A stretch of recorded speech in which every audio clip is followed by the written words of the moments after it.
Fala, senhores da embaixada, eu, Carlos Blas, junto com eles, Vitor, Caio, Alexandre Tavares e Rafa SB, o cara mais inteligente desse canal. Senhores, mais uma vez um empate sem gols do time de São Paulo. São Paulo com 77% de bola somente no segundo tempo, 15 escanteios e mais um empate. E aí, rapaziada, análise rápida desse jogo. Vamos lá. Cara, muita ofensividade do time de São Paulo. Literalmente o Rogério foi para ganhar o jogo, sabendo que os próximos aí são pedreiras que vêm pela frente, então tinha que ganhar esse jogo. O Rogério fez esse papel de querer ganhar, mas ainda fazendo aquele rodízio dele ali, que de certa forma não concordo muito. Algumas substituições aí que não foram nas horas necessárias. Olhando o jogo em si, 0-0, é horrível pra gente, porque a gente só atacou, a gente praticamente não precisou se defender, ficou caro esse 0-0, porém, a gente fez mais de 50 cruzamentos, mas a gente não tem um time para ficar fazendo tanto cruzamento, né? E aí, Tavares? Complicado, o time, primeiro tempo, chutou até mais pro gol. Um time que ofensivamente, assim, se a gente for avaliar os últimos jogos, foi melhor ofensivamente. Tivemos quase 18 escanteios no jogo, 17 escanteios para ser exato, né? Isso só no segundo tempo, quase, né? Só no segundo tempo, foi mais de 20 escanteios no jogo total. No total, acho que foi o primeiro tempo foi 8 escanteios, no segundo tempo foi 9-10. Então, as casas de aposta agradecem. E como? Só que assim, se você for avaliar chute realmente no gol que o goleiro trabalhou, teve 3, 4 lances. A gente teve muito chuveirinho no segundo tempo, né? Infelizmente, a gente tenta, nosso time não é compatível com as contratações. Nicão, irreconhecível, não tem nada a ver esse Nicão. Fraco. Infelizmente, tudo que a gente compra o Atlético Paranaense é zica. E o melhor jogador nosso eu considero Marquinhos. Aí a televisão coloca o Pablo, volante. Cara, a base de São Paulo. E aí, Rafa SB? Cara, empate com gosto de derrota, né, cara? Tipo, igual vocês falaram aí, teve um volume de jogo grande, a gente teve muito chute a gol, mas pouco perigo de gol. Tipo, eu vi ali aquele chute do Éder, cara, desviou no zagueiro, o goleiro foi lá e buscou. Pra mim foi o mais efetivo. Jandrei não trabalhou. Uma alteração que eu não gostei que o Rogério fez ali foi colocar 3 zagueiros, né? Porque você sabe que abre uma avenida nas costas do Reinaldo, mas cara, o Inter de Limeira não saía, pra que 3 zagueiros? Depois ele foi lá e consertou. Mas ficou aquele gosto de derrota, cara. A gente podia ter ido pra cima, ser mais efetivo e caprichar um pouquinho mais ali no último passe. Hoje foi o típico jogo ataque contra defesa, né? O time do São Paulo ele é muito fraco na parte de ligação. A gente já vem falando isso em alguns vídeos, né? E não tem como mudar esse assunto porque realmente... Sem volante, né? Você não tem volante inteligente, né? Acho que esse é o maior ponto crítico do São Paulo, é essa falta de armação. Acho que um jogador que a gente não esperava, mas que fez falta, foi o Alisson. Eu acho que o Alisson hoje está sendo esse jogador um pouco mais dinâmico no meio campo. Qual que foi a falta que ele fez hoje no jogo de hoje? Ele é mais polivalente, né, cara? Ele seria tipo um Luciano do meio campo, que brigador, que vai pra cima, volta pra marcar. Eu gosto bastante dele, cara. Tô gostando bastante da maneira como ele joga. Mas eu acho que é um cara que vai se conectar muito quando a gente tiver o Luan com aquela barreira de primeiro volante ali. Aí eu acho que vai fazer conexão o Alisson em campo. Porque hoje, realmente, ele depende de mais alguém para ajudar ele. Ele precisa de uma criação, porque ele vai estar ali para criação. Não que o Luan é o de criação, mas o Luan faz essa barreira e aí alguém precisa se desenvolver nesse papel de criação. Não vai vir, a gente sabe, o São Paulo não tem orçamento, o São Paulo não tem caixa para trazer um puta volante, um puta primeiro ou um puta segundo volante. Não tem, a gente não tem caixa e não tem esse puta volante. Então alguém vai ter que puxar esse papel, essa função de pelo menos tentar. O que eu acho que o Rafa, acho que foi o Rafa, o Tavares comentou, o do Nicão. Cara, hoje a função do Nicão foi quase que irrelevante fazer o que ele estava fazendo. Mas, assim, estão dando a camisa 10 pro Nicão, pra um cara que não é um camisa 10. Não tem por que fazer isso com um cara. Quando ele saiu do Atlético, eu achei ele um puta jogador no Atlético, fez muito bem, eu gostei da contratação do Nicão, porém, o que está sendo feito com o Nicão no São Paulo, eu não acho certo, eu não acho legal. Foi a mesma coisa que, bom, não vou comentar porque daí é chovendo molhado, de outros caras que tiveram 10 aí e a gente se arrependeu. Mas enfim, com o Nicão, ele não é um camisa 10, não tem por que fazer isso com ele. Ele não se sente confortável para jogar dessa forma, entendeu? Na verdade, não é nem o Nicão que é um camisa 10, né? A gente não tem um camisa 10. A gente não tem um meio de ligação e esse papel talvez teria que ser do Igor Gomes. Mas não funciona. Não, mas não dá. Só que daí, então, só que daí joga essa responsabilidade para um cara que não faz isso, entendeu? A gente não tem esse armador. Aí pega o Nicão, contrata o cara e fala, cara, você é a nossa melhor contratação, tô 10 para você ser o 10 do São Paulo. Mas ele não é o 10 para isso. E aí, Tavares? Em relação ao Nicão, eu avalio assim. Como que é o posicionamento dele em campo? Ele joga na ponta. Então, como que eu nunca vi 10 jogando na ponta, 10 para mim é centralizado de distribuir na bola. Para mim esse é o 10. A gente não tem. O 10 então, clássico, né? Clássico. Então, aí eu jogo culpa no Rogério. Então, monta o esquema sem o 10 clássico. Aí é a responsabilidade do técnico. Se a gente não tem um 10 clássico, então vamos utilizar esses caras na melhor posição. Onde é a melhor posição do Nicão hoje ele rende? É jogando na ponta, que ele não tem velocidade. É mais fácil jogar o Nicão na linha atrás dos dois atacantes, ele ficar vindo de trás ali, chegando nos dois, junto com o centroavante e com o ponteiro, no caso o Marquinhos hoje, ele vai render mais. É a mesma coisa o Rigoni. O Rigoni com o Crespo, ele não jogava ele jogava mais próximo, como se fosse o terceiro cara meio campo. Ele fez gol pra caramba. Hoje, ele entra no São Paulo, ele é um ponteiro, fica lá no lado esquerdo, cruzando com a perna esquerda ou direita. Aí você mata o jogador também, né, cara? Que é onde ele menos rende, né? Exatamente. Mas hoje, se a gente olhar as contratações, os nomes e camisas que a gente tem hoje, qual que é o nosso melhor assim, de ocupação e de que a gente olha assim, putz, os nossos melhores jogadores estão aonde hoje? Eu acho que o nosso melhor jogador hoje é o Caleri. É o cara que o setor, não, eu digo de setor, no setor. Hoje o nosso, entre aspas, hoje ficou muito claro no começo do jogo que o nosso melhor setor é o lado direito, a ponta direita. Mas estava com o Marquinhos, estava com o Nicão e com o Rafinha. Só que o Marquinhos quase praticamente anulando a função do Nicão.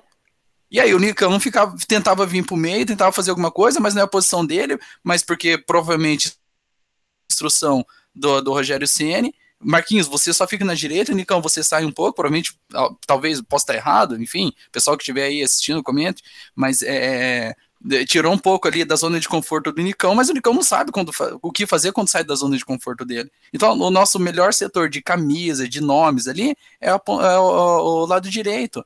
Só que é só do lado direito. E concentra muito de um lado e eles não sabem se organizar ali, como é que faz. Eu acho que nem eles, quando eu digo eles, não só os jogadores, até o Rogério Ceni. E como organizar aquele lado ali.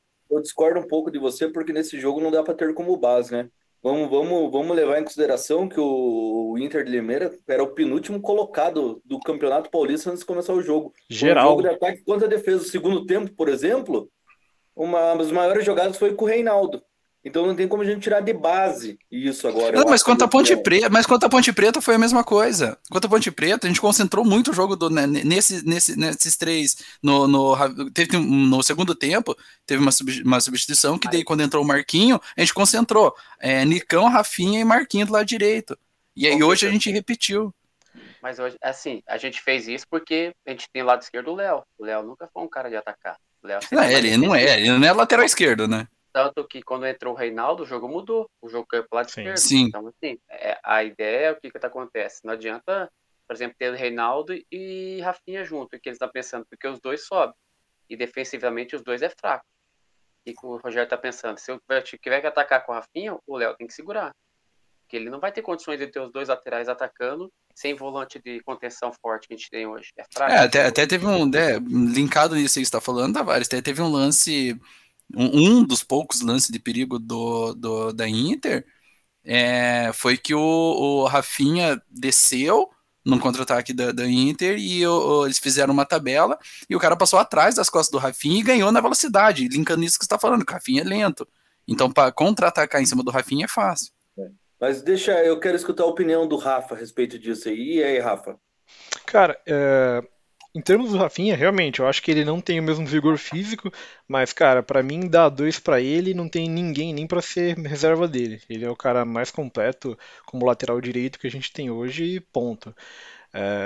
Em relação a essa questão ali de ter 3 caras caindo pela direita, eu acho que passa muito por isso também, para um complementar o outro, porque tem aquela questão de quando o Rafinha sai um pouquinho mais, aí cai no que o Tavares falou. O Léo lá ele volta para compor, entendeu? Então acaba ficando um time meio penso, atacando muito por um lado, mas recompondo do outro. Aí fica realmente um pouco estranho. Mas eu queria puxar a sardinha um pouco ali pro lado do Nestor, que ele jogou mais como um segundo volante, eu acho que ele não foi bem, cara. Ele finaliza muito mal, cara. Ele simplesmente isola a bola. Então, tipo, jogando um pouquinho mais atrás, eu me sinto um pouco mais confortável. Ele não é um exímio marcador, mas ele passa muito bem a bola. Ele é inteligente ali pra fazer aqueles passes curtos. Nada muito criativo, igual a gente espera, igual a gente precisa.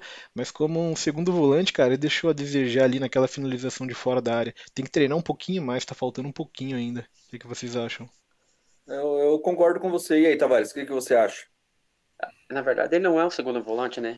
Os nossos segundos volantes não são de velocidade, são de muito toque. Isso mata nosso time. Se ele fosse um segundo volante que tivesse infiltração dentro da área, cara, ela resolvia pra gente. Mas ele é um segundo volante que só domina e toca. Domina e toca.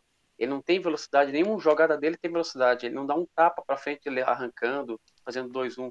É só dominando, faz o giro, ir pro lado esquerdo ou lado direito. Isso que mata a gente. O nosso segundo volante é lento pra caramba. É mais lento que o primeiro. E você, Vitor?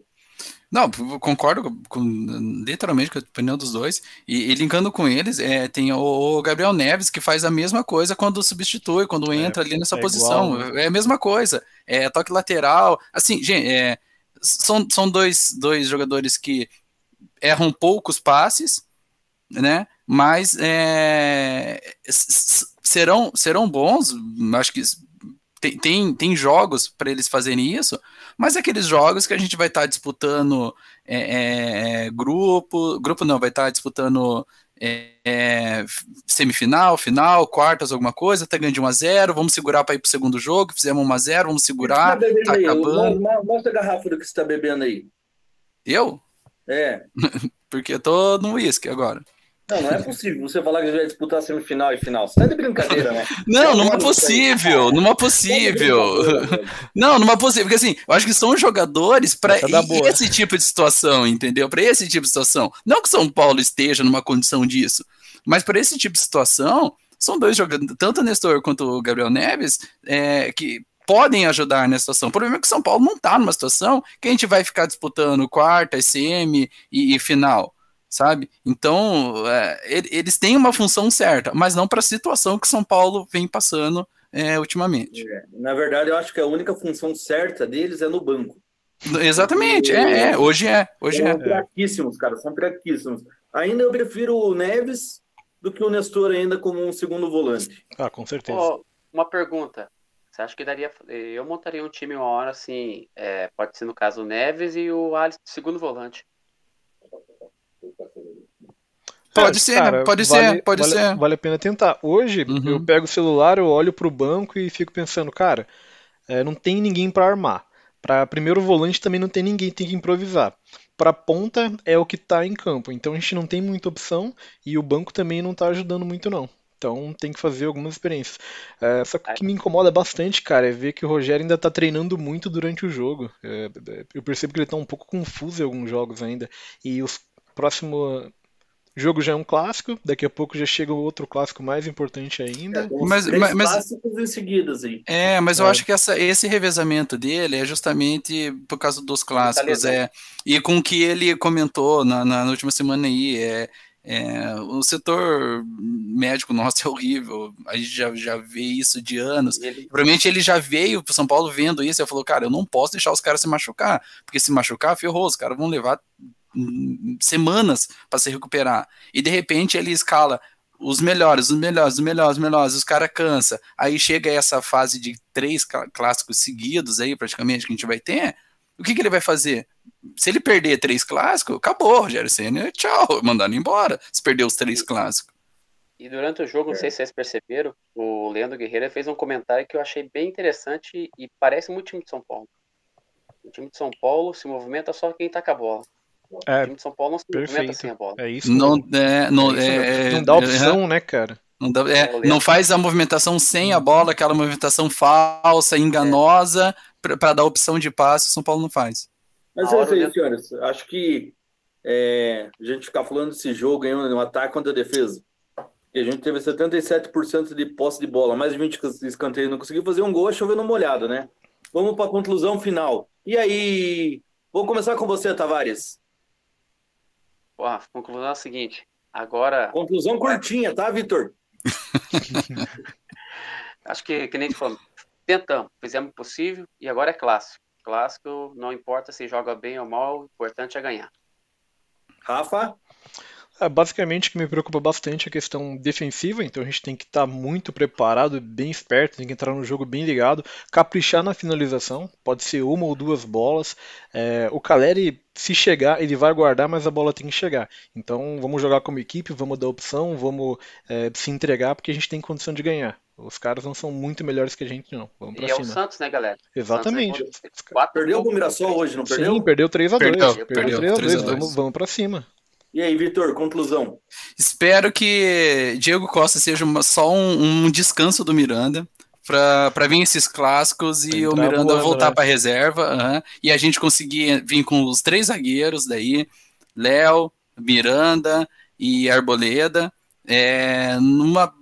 Aí, pior das hipóteses, aí Diego entra como reserva. Eu espero que seja isso que o Ceni esteja montando. A minha preocupação agora com os próximos jogos é a zaga e que Diego Costa não venha como titular.